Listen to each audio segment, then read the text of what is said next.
Assalamualaikum warahmatullahi wabarakatuh. Bismillahirrahmanirrahim. Asyhadu an la ilaha illallah wa asyhadu anna Muhammadar Rasulullah. Allahumma sholli ala sayyidina Muhammad wa ala ali sayyidina Muhammad. Rabbi israh li sadri wa yassir li amri wahlul 'uqdatam min lisani yafqahu qawli. Amin. Bismillahirrahmanirrahim. As-salatu khairun minan naum. As-salatu khairun minan naum.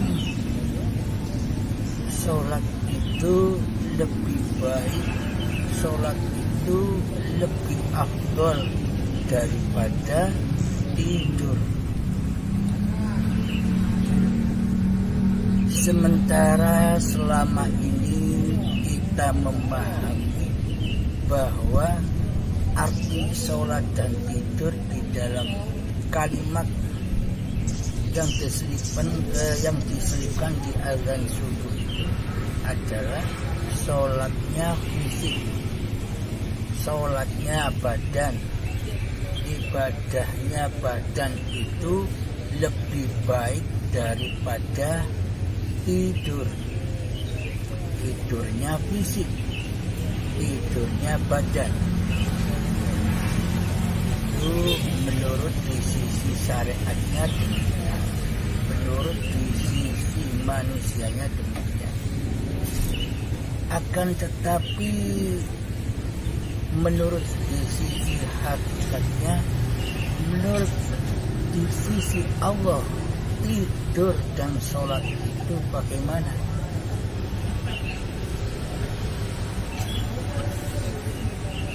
Di sisi Allah yang dimaksud tidur itu ketika hati hamba lalai dari ingat Tuhannya, yakni hati belum lillahi ta'ala.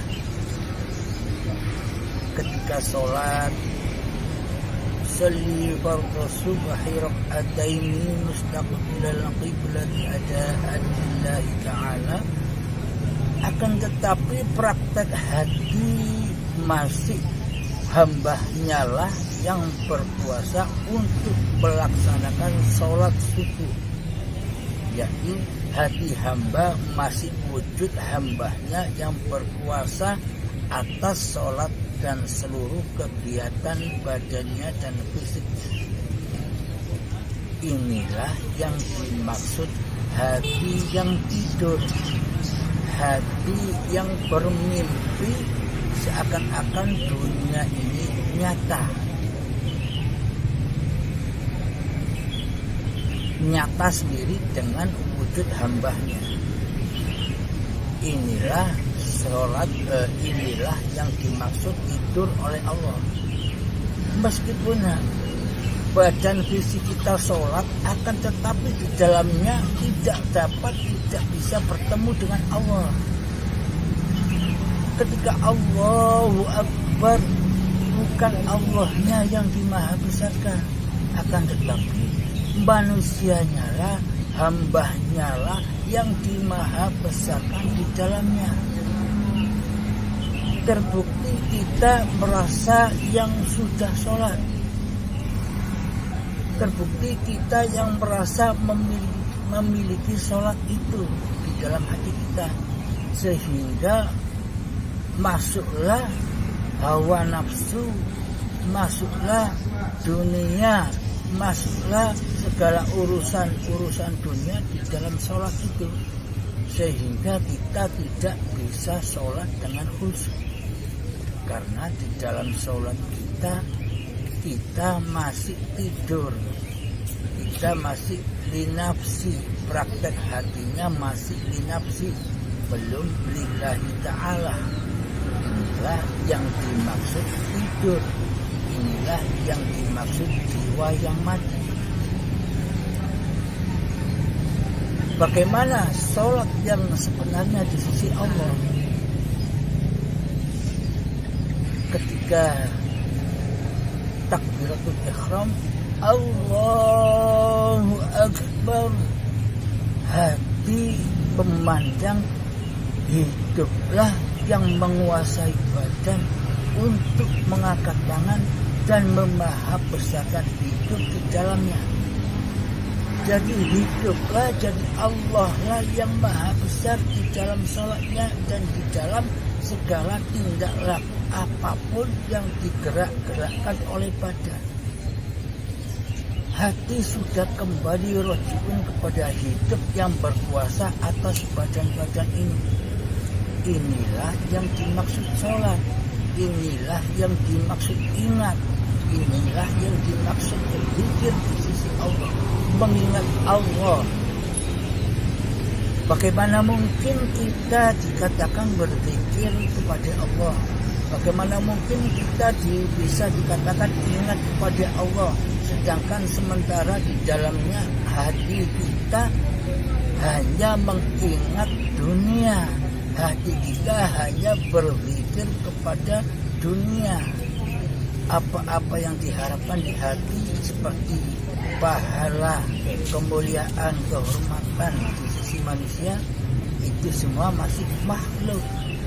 Hati kita menyembah makhluk daripada menyembah Allah, Zat yang Maha Kuasa, yang menguasai seluruh badan ini, yang mempergerakkan badan ini sejak dari tanah yang mati sampai naik menjadi tumbuh-tumbuhan hingga menjadi buah-buahan, sayuran dan padi.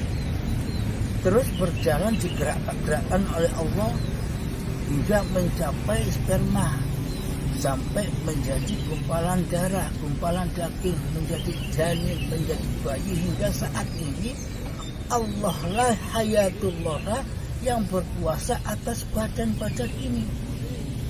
Jadi hayat yang dulu dengan hayat yang sekarang itu sama, yakni Allah kutiupkan rohku kepada badan-badan ciptaanku. Jadi hidup itu Allah, roh itu Allah. Ketika kita mengingat hidup yang berkuasa atas segala tindak tanduknya badan termasuk di dalam sholat, itulah yang dinamakan as-sholatu khairun minan naum.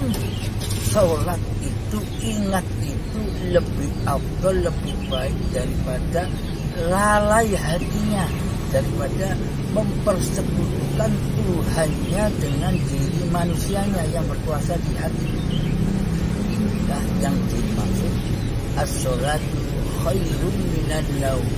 Sholatnya hati, pergerakan hati, mewujudkan hiduplah yang menguasai seluruh alam ini. Tanpa adanya hidup, apakah kita bisa memandang badan-badan kita ini? Tanpa hidup, apakah kita bisa menyaksikan segala sesuatu yang ada di dunia ini?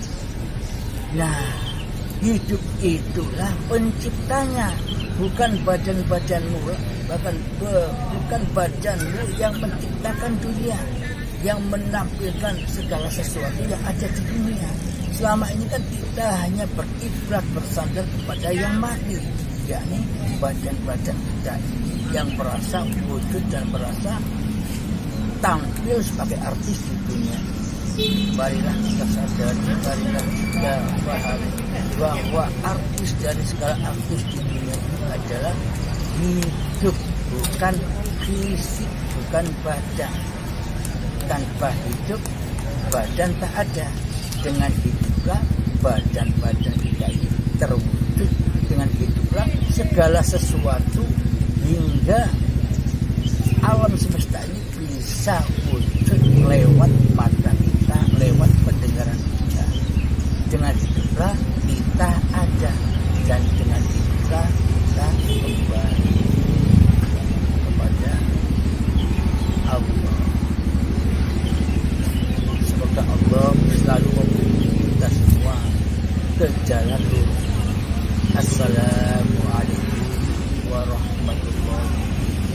barokah.